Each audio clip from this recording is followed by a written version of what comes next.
isang patak lang na guys, no? Magic na guys, magtanaw gyud ang sa ring resulta ani guys. Kung magic pag yun stay noon guys, o sa lips, o isang patak, o di apod sa ato ang cheeks, isang patak, o sa eyes pad isang patak. Mikos lang dayon na siya guys. Dali ra kay na guys, why minuto guys, wa na glow up na gyud ka guys, no?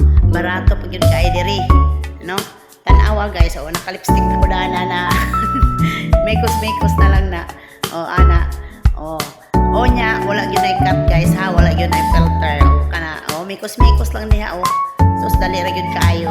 Kung nakailakaw, dali ra ka kaayo guys, ready to go na gyud ayon ka. O apilon diha ang ato ang kuan eyes. O gusto ka na guys, kung nga mag-glow upod na ang yellow basket diha guys, i-click lang dayon para dili ka mautdan, no? Limited stocks lang ni, kay barato ra kaayo diri, naka-sale sila karon. So ayaw na paglangan, check na lang ang yellow basket para sa atong magic yun ay guys, magic blusher cheek color. O yan, salamat.